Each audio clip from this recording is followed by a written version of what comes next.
creating nonstop, perpetual war in the Middle East? Well, I'm going to make this interesting and disagree with everyone. Okay. I do not accept the premise, which probably isn't too much of a surprise, but nonetheless, I reject the premise that the whole point of the so-called war on terror or investing in the Mujahideen was to somehow fight terrorism or to make a better world. I would argue that if you really want to know what's happening with Middle Eastern policy, then you must read OLDUDUNU's A Strategy for Israel in the 1980s. Now, in that document, which is pretty much being played out to a T right now and has been for many years, there were serious objectives for Israel. And Israel's main objectives were to expand and grow in line with the Greater Israel Project. And in order for it to do that, there would need to be an excuse to justify the expansion of Israel. And in order to do that, we would have to sow the seeds of sectarian hatred and violence in the region. The #1 target of this plan was Iraq. We've achieved that. That's not a failure. That's actually a success. Iraq is a failed state largely. It is an absolute basket case. Sectarian hatred is absolutely insane. We see the beheadings and all of this madness, and we think it's a disaster. No, it's not at all. In fact, it's all part of the plan to break up Iraq into 3 different states.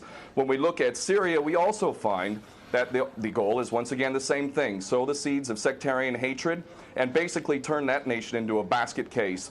This is happening according to plan as well. Now, ISIS, funny enough, could stand for the Israeli Secret Intelligence Service. Many people are seeing the very big benefits to the state of Israel, the so-called Jewish state of Israel, by the breakup and the balkanization of the surrounding states. So actually, if you believe what's being told to you, and I just don't know why anyone would believe anything that comes out of the mouth of virtually any Western leader, whether it be Obama or Bush or any of the rest of them, all of these people are nothing but patent liars, and everything they say is pretty much the opposite of the truth. So I don't accept virtually anything they say. Okay, good. Okay, Peter, if I can go to you in New York. I mean, there is absolute continuity between the policies of Iraq and breaking it up and breaking up Syria as well. It is beyond naive to suggest that the U.S. doesn't have its fingerprints all over ISIS. In fact, tell me this: why has ISIS never once, or al-Nusra Front or al-Qaeda, not once have they attacked Israel? In fact, ISIS militants are getting medical attention in the Golan Heights and in Israel itself. What does that tell you? There is absolute continuity, but the actual policy, just like the Project for a New American Century laid out very clearly, that a, quote, new Pearl Harbor would be necessary to achieve this goal of full spectrum dominance. You could never tell the American people, or the world for that matter, we're going to fight wars of aggression where we're going to have to invade and occupy, we're going to have to spend hundreds of billions, if not trillions of dollars to achieve the goal of full spectrum dominance, which is to control, absolute control over air, land, sea, and space and cyberspace. The American people never would have bought it, so you can't tell them that. You have to tell them a bunch of lies, and we see this over and over again. What you have to do, Ken, if I can go, it would actually be a question that there must always be a boogeyman. In fact, you're sitting in Russia now. For 50 years plus, we were fighting this Cold War that really was an absolute charade to begin with. There never really was a threat of a Soviet invasion. And for decades, we spent insane amounts of money developing nuclear weapons to the point of really completely, totally collective insanity. And here we sit today in a world that threatens a third world war with a policy that is clearly intended to totally destroy Syria. Let's see what happens. If we take Bashar al-Assad out of the equation in Syria, does anybody with half a brain not understand that that vacuum that's going to be created is going to be a vacuum filled by the most powerful interests there? And who is that right now? Well, that would be our best friends and allies, these little Frankenstein monsters that we create, whether it's al-Qaeda or al-Nusra Front or the latest ISIS monster that we've created. Those are the ones that are going to fill that vacuum, and that fits perfectly in line with OLDUDUNU's A Strategy for Israel in the 1980s. And if these other two gentlemen haven't read that document, I seriously suggest you do. Another thing that's really worthy of pointing out is the so-called Islamic State is anything but Islamic. And yes, there is a war on Islam. Islam is very understood by many Muslims around the world to be absolutely 100% forbidden for you to forcibly convert somebody to Islam or kill them.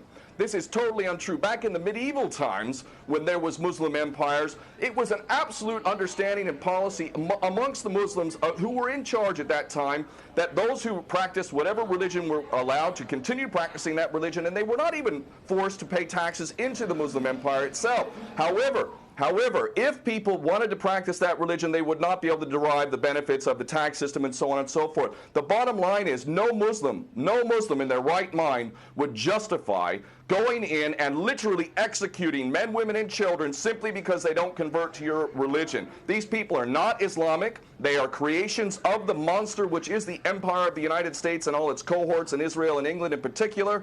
And this monster is purposely created to justify the continuing insanity of the never-ending war policy, which is really the core of America. And that is exactly why I renounced my U.S. citizenship. This madness cannot be considered anything but the major threat to the world. Okay, Peter, in New York, one of the things we've seen... Well, there are very obvious solutions. One is to arrest the traitors in the U.S. Congress and White House who have sworn to uphold the U.S. Constitution, and somehow the American people have sat by while the president has afforded himself the power to execute anyone, anywhere, anytime, for any American citizen to be detained without any due process of law, no representation, incognito, and theoretically, he could be condemned to death by a military tribunal in secret and executed. All of this operating under supposedly the United States Constitution. So all of these traitors need to be arrested, first and foremost. When Netanyahu came to the Congress a couple years back, he received 29 standing ovations by these cowardly chicken hawk traitors. So the American patriots need to stand up and grab a pair and ultimately have some integrity and get rid of these traitors. Secondly, cut off all funding to Israel. Israel is a pariah state, a criminal state. It is committing active policies of genocide by the legal definition of the word according to Black's Law Dictionary. That country needs to be cut off right now. All of their attention needs to turn inward. Stop your little empire endeavors and full spectrum dominance and all of this sort of madness. Start taking care of your infrastructure back home. Start taking care of the American citizens who have worked their whole lives and now find themselves wondering how they're going to keep a roof over their head. All of that is very obvious and very sensible. Or America can continue to decline into an absolute total pariah state, hated and resented around the world, and maybe bring the whole world into World War III. I would prefer that we do the former instead of the latter, but ultimately we need some serious change in government, and that means getting rid of these traitors.